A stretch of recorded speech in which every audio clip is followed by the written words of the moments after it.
10 సంవత్సరాల నుంచి ఎక్కడో నీళ్లు రాకుండా ఎక్కడ కూడా బాధపడకుండా ఉన్నాము. మరి ఇయాల ఎందుకు వస్తుంది, ఇయాల ఎందుకు ఎండిపోతున్నాయి ప్రజలు గమనించారా? ఇది కూడా మేమే నేర్పుతున్నామా? మేమే పోయి డ్యామ్ల కాడ లేకపోతే పైప్ల కాడ అడ్డు కట్టేస్తున్నామా? తెలుసు కదా, ప్రజలు అబ్జర్వ్ చేస్తున్నారు కదా, వాళ్ళకి తెలుసు కదా నీళ్ళు ఎక్కడ ఆగుతున్నాయి, ఎందుకు ఆపుతుర్రు వాళ్ళకి తెలుసు.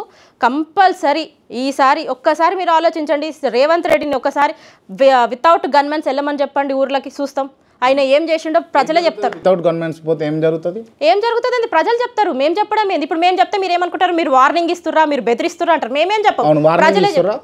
నేనేం వార్నింగ్ ఇస్తలేను, నేను వార్నింగ్ ఇస్తలేను. ప్రజలకి పోతే తెలుస్తుంది ఆయన ఏం చేసిండు. మంచి చేస్తే దండేస్తారు, ఇక మంచి చేయకపోతే వాళ్ళు ప్రజలు ఏం చేస్తారు అనేది కూడా మీరే చూస్తారు. Okay right.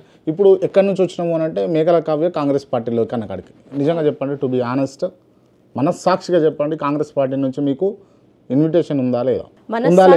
ఒకటే ఉందా లేదా అది కూడా చెప్పండి. ఇన్విటేషన్ అనేది ఇన్విటేషన్ అన్నారు. ఎవరైనా ఏం ఆలోచిస్తారు అంటే ప్రతి ఒక్కరిని కాంగ్రెస్ లో లాక్కుందాం అనే ఉద్దేశం ఉందా లేదా? ఇన్విటేషన్ ఉందా లేదా? నాకు ఇన్విటేషన్లు వస్తాయి, మస్తు వస్తాయి. ఇన్విటేషన్ రాకపోవడం కాంగ్రెస్ నుంచి వస్తాయి, బీజేపీ నుంచి వస్తాయి, ఏ పార్టీ పెట్టినా. ఇప్పుడు మంచి వర్తబుల్ క్యాండిడేట్ అక్కడ ఒకరు నిల్చున్నారు, ఇవాళ ఒక క్యాండిడేట్ అక్కడ నిల్చున్నారు.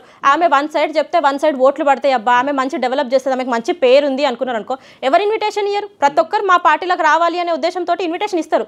కానీ మనకి మన ఎథిక్స్ అనేది ఉండాలి, మన పార్టీకి మనం రెస్పెక్ట్ తోటి ఉండాలి. ఇవాళ కేటీఆర్ సార్ తలుచుకున్నాడు, మల్లారెడ్డి సార్ తలుచుకున్నాడు కాబట్టి నాకు ఇవాళ మేయర్ పోస్ట్ వచ్చింది. నేను ఆ రెస్పెక్ట్ కొద్దీ నేను బీఆర్ఎస్ లోనే ఉంటాను, క్లియర్ గా చెప్తున్నా. ఇన్విటేషన్లు మస్తు వస్తాయి. కేసు మల్లారెడ్డి గారు కాంగ్రెస్ పార్టీలకు పోయారు, ఏంది మేకల కావ్య పరిస్థితి? మేకల కావ్య బీఆర్ఎస్ లోనే ఉంటది, డౌట్ లేకుండా. మల్లారెడ్డి సారు ఒకవేళ కాంగ్రెస్ అయినా కూడా పోడు, అయినా కూడా పోడు. చెప్పిండా మీకు పోనమ్మా అని చెప్పేసి? ఆయన క్లియర్ గా ఏం చెప్పిండు అంటే మనకి బీఆర్ఎస్ పార్టీయే మనకి ఫ్యూచర్, రేపు మనకి బీఆర్ఎస్ పార్టీ ఉంటేనే తెలంగాణ బాగుపడుతుంది, సో బీఆర్ఎస్ కి కట్టుబడి ఉండాలి ఆయన క్లియర్ గా చెప్పిండు మాతోటి. ఆయన పోడే ప్రసక్తే లేదు. క్లియర్ అది క్లియర్. ఒకవేళ పోతే అదృష్టం బాగాలేదు పోయింది అనుకోండి, నేను బీఆర్ఎస్ లోనే ఉంటా అంతే. క్లియర్ అయ్యా? క్లియర్. ఎందుకు అట్లా బీఆర్ఎస్ నే పట్టుకొని ఉన్నారు? ఎందుకు అంటే ఇప్పుడు ఇవాళ మీరు నన్ను గుర్తుపట్టిరు, నా దగ్గరకు వచ్చిర్రు. ఎందుకు వచ్చిర్రు? ఇవాళ అక్కడ ఒక ఆమె కావ్య అనే ఉంది, ఆమెను ఇంటర్వ్యూ చేద్దాము అనే ఉద్దేశంతో మీరు ఇవాళ వచ్చిర్రు. ఎందుకు వచ్చిర్రు?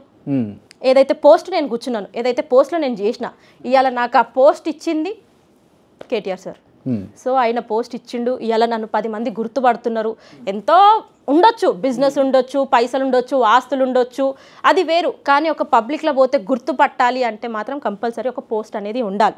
ఆ పోస్ట్ ఇచ్చింది కూడా కేటీఆర్ సార్. ఇవాళ తెలంగాణలో ఇన్ని లోకల్ బాడీస్ చేయడం, దాదాపు 13 లోకల్ బాడీస్ చేయడం, దానికి కార్పొరేషన్స్ అయ్యి మేయర్లు చేయడం, అదొక డిఫరెంట్ ఐడియా. ఎట్లా అంటే ఒక్క దగ్గరనే వేసి అన్ని ఒక్క దగ్గర చేయకుండా చిన్న చిన్నగా చేస్తే నీట్గా చేసుకుంటారు, నీట్ డెవలప్మెంట్ చేసుకుంటారు అనే ఉద్దేశంతో ఇలా కార్పొరేషన్లు చేసి అందులో నా పైన నమ్మకంతో 25 సంవత్సరాలకే నన్ను మేయర్ని చేసారు కేటీఆర్ సార్. సో ఆయనకి కంపల్సరీ రుణపడి ఉంటా, అందుకే బీఆర్ఎస్ పార్టీలో కంపల్సరీ ఈ పార్టీ మారే ప్రసక్తే లేదు. ఓకే, అంటే మీరు ఇవాళ ఈ స్థానంలో ఉన్నారు, రికగ్నైజ్ చేయబడుతున్నారు అంటే దానికి కారణం కేటీఆర్. అవును, 100%. అండ్ ఇంకోటి ఏంటంటే అంటే మీకు పొలిటికల్గా గైడెన్స్ కూడా కేటీఆర్ ఇస్తాడు అని చెప్పేసి నేను విన్నా, నిజమేనా? నిజంగా పొలిటికల్లో గైడెన్స్ నాకు ఇద్దరు ఇస్తారు, ఒకటి మల్లారెడ్డి గారు, ఇంకొకటి కేటీఆర్ గారు. ఇద్దరు ఎట్లా అంటే ప్రోగ్రామ్ ఎట్లా చేయాలి అనేది ఈయన గైడెన్స్ ఇస్తారు.